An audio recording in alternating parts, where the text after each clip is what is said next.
ডালা নিয়ে যাও, মানে পাগল করে দিল, এখনো পৌঁছতে পারলাম না।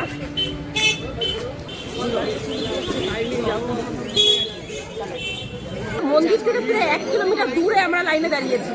তো বুঝতে পারছো এই লাইন কখন শেষ হবে জানি না।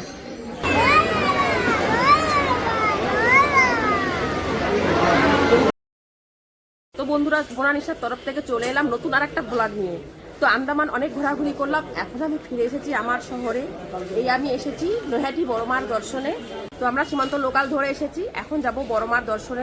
তো এখন আমরা 5 নম্বর প্ল্যাটফর্ম থেকে বেরিয়েছি। এখান থেকে বেরিয়ে এখন যাব বাইরের দিকে, ওই 1 নম্বর প্ল্যাটফর্মের ওদিকে। ওই 1 নম্বর প্ল্যাটফর্মের দিকটা যাব। 1 নম্বর প্ল্যাটফর্ম থেকেই যেতে হয় বড়মার দর্শনে। মানে 1 নম্বর প্ল্যাটফর্মের ওই পাশটায় আর কি। হ্যাঁ, এই বাইরেটা চলে এসেছি আমরা 1 নম্বর। এই যে 1 নম্বর দেখতেই পাচ্ছ, একটু ভেতর থেকে আমরা বাইরেটা এসে গেছি। এখন এখান থেকে কি টোটো অটোতেও যাবা নাকি? না না, হেঁটেই তাহলে এখান থেকে হেঁটেই যাবো এখন আমরা। তো চললাম আমরা এখন পায়ে হেঁটে।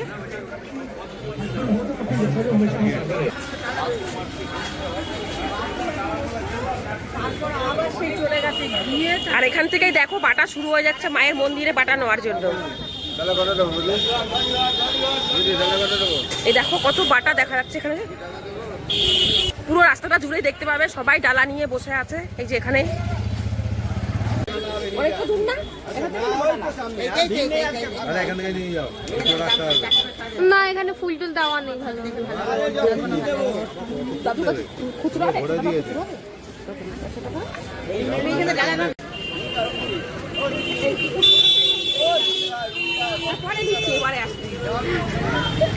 তো দেখো সবাই মানে ডালা নিয়ে যাও, ডালা নিয়ে যাও, মানে পাগল করে দিল, এখনো পৌঁছতে পারলাম না।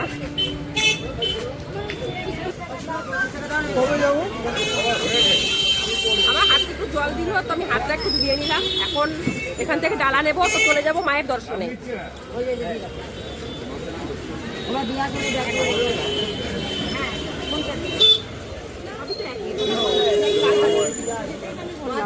যে ইচ্ছে করে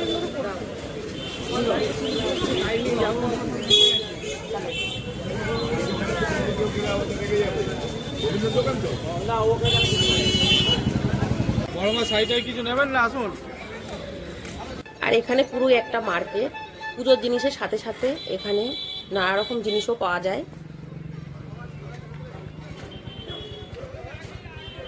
আমি মন্দিরে চলে এসেছি, আর মন্দিরে ঢুকতে গেলে জুতো রাখতে হবে। তার জন্য আমি একটা দোকানে গেলাম জুতো রাখার জন্য। তো সেখান থেকে বললো জুতো রাখতে পারো, কিন্তু ডালা নিতে হবে। আর ডালা তো আমি আগেই নিয়ে নিয়েছি, তাই দোকান থেকে আমি এবার রিটার্ন হলাম, অন্য একটা দোকানে গিয়ে জুতো রাখবো।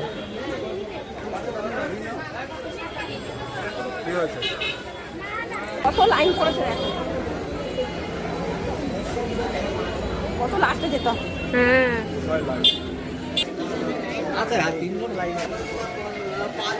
তো দেখো, দেখতেই পাচ্ছ কতটা লাইন। লাইনে আমি লাস্টে লাইনে দাঁড়িয়েছি এখানে। তো বন্ধুরা, আমরা লাইনটা, পুজোর লাইনটা আমরা খুঁজে পাইনি। আমরা যেখানে ভোগ নেয় সবাই, সে ভোগের লাইনে গিয়ে দাঁড়িয়েছি। তো একজন বলছে এটা তো ভোগের লাইন। আমরা তো ঠিকানাটা বললো, আমরা এখন যাচ্ছি মানে ও পাশটায়। ভোগের লাইনটা হচ্ছে এ পাশে, আর পুজোর লাইনটা হচ্ছে ও পাশের দিকে, মানে মন্দিরে ঢুকতে ডান দিকে করবে। তো সেখানে যাচ্ছি এখন পুজোর লাইনের জন্য।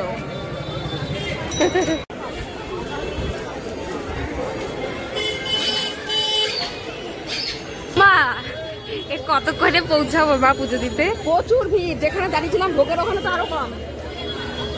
এখানে দেখছি প্রচুর ভিড়, কখন হবে পুজো জানি না।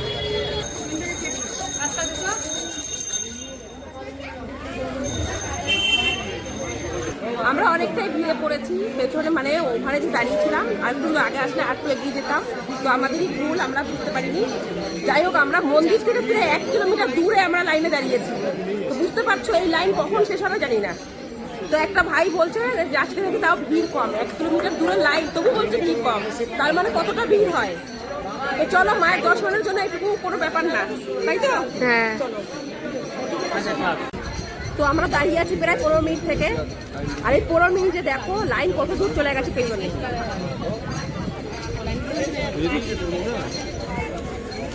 শান্তিতে ঘুমাচ্ছি। কত ঘুমাবি, বেলা হয়েছে, উঠে পড়।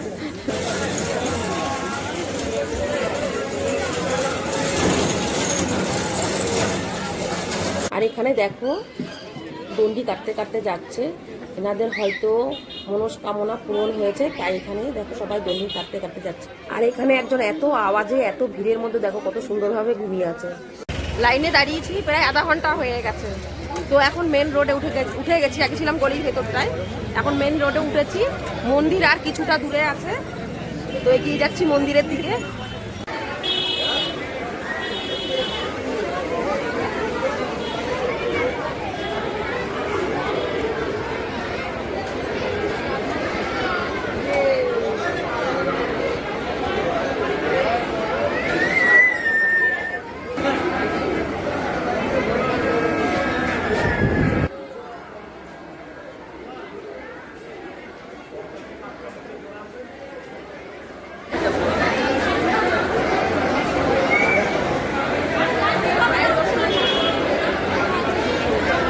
নয়াটি থেকে আমার বাড়ি বেশি দূর নয়, মাত্র 2টো স্টেশন। কোনোদিন সুযোগ হয়নি যে মায়ের দর্শন করব। আজ ফাইনালি আমি এত বছর পরে মায়ের দর্শন করতে পারলাম। বাচ্চাটাকে দেখে দেখো খুব ভালো লেগেছে। বাচ্চাটা মায়ের নাম এক টানা করেই চলেছে।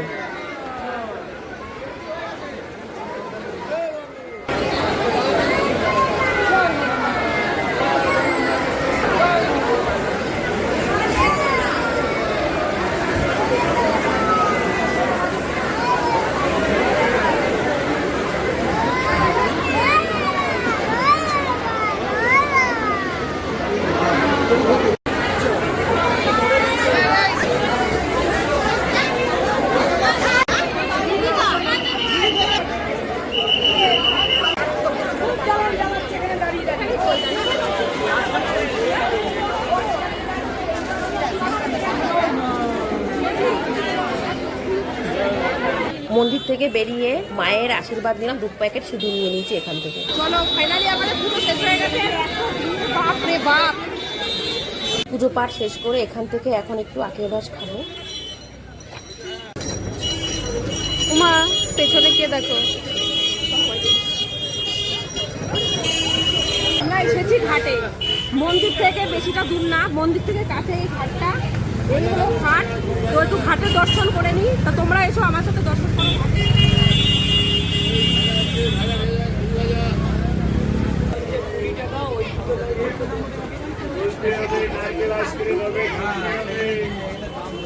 এই ছেলেটা 150 টাকা পাবে।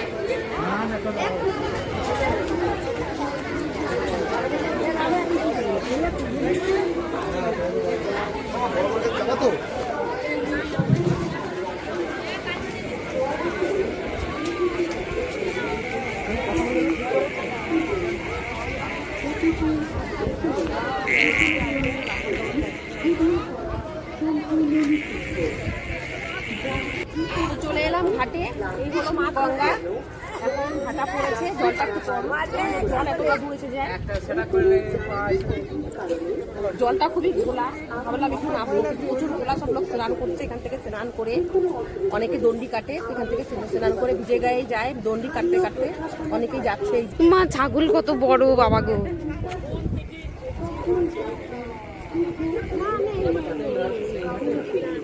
দেখো এসেছে আমার কাছে। নেই নেই, কি দেবো কি দেবো, দেখো এসেছে আমার কাছে। কিছু নেই তোমার, কিছু নেই, কি দেবো তোমার জন্য? কোনো ফল টল নেই তোমার কাছে, এখানে ফল নেই যে দেবো। মোর চোখ কি খতরনাক মা। নেই, ফুল খাবা, ফুল না ফুল না, ও ফুল খাচ্ছে তো। দেখো ফুল খাচ্ছে, দেখো ফুল দিচ্ছি। ওই যে নিচে পালাও, নিচে পালাও, নিচে পেটে পালাও। চকমা দিয়ে এখন আমরা গায়ে তো বাবা সিং দেখলেও ভয় লাগে, সিং নেওয়া সিং তবু ভয় লাগে, ছাগলও দিতে হয়। তো চলো এখন ঘরের পথে রওনা দেবো। দেখি কিছু কিনতে পারি কি না, যা ভালো লাগবে কিনবো। দেখি এখানে সব দোকানপাট আছে, এখানে ফটো। আর এখান থেকে 1 প্যাকেট ঘরের জন্য, মানে আন্দামানে পাঠাবো মায়ের জন্য, মা বোন আছে তার জন্য 1 প্যাকেট নিয়ে নিলাম পেয়ারা। আর এটা অবশ্যই প্যাক করে দিবি।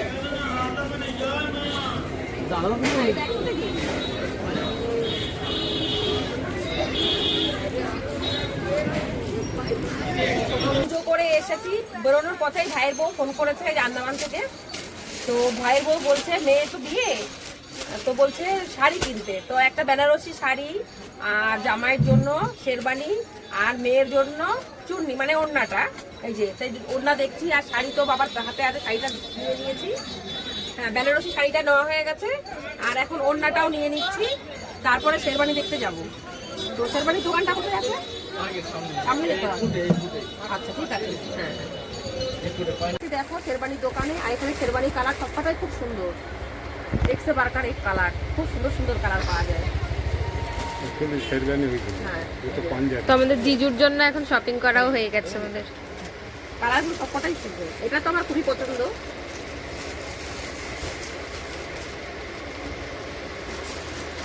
চলো তাহলে হয়ে গেছে তো না? হ্যাঁ, মোনালিসা ব্লগ। আর এখান থেকে দুটো পেয়ারা নিয়ে নিচ্ছি। খিদে তো খুবই পেয়েছিল, তো আমি বাইরে রাস্তাঘাটে কিছু খাবো না, ঘরে গিয়ে খাবো। যার জন্য দুটো পেয়ারা খেতে খেতে চলে যাবো বাড়িতে।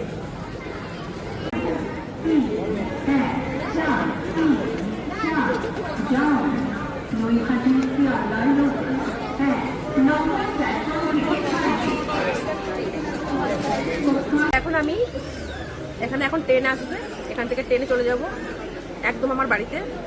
তো ভিডিওটা আমি এখানে শেষ করছি। যদি ভিডিওটা ভালো লাগে অবশ্যই লাইক কমেন্ট শেয়ার করবে। তো দেখা হচ্ছে নেক্সট ভিডিওতে। Bye, tata.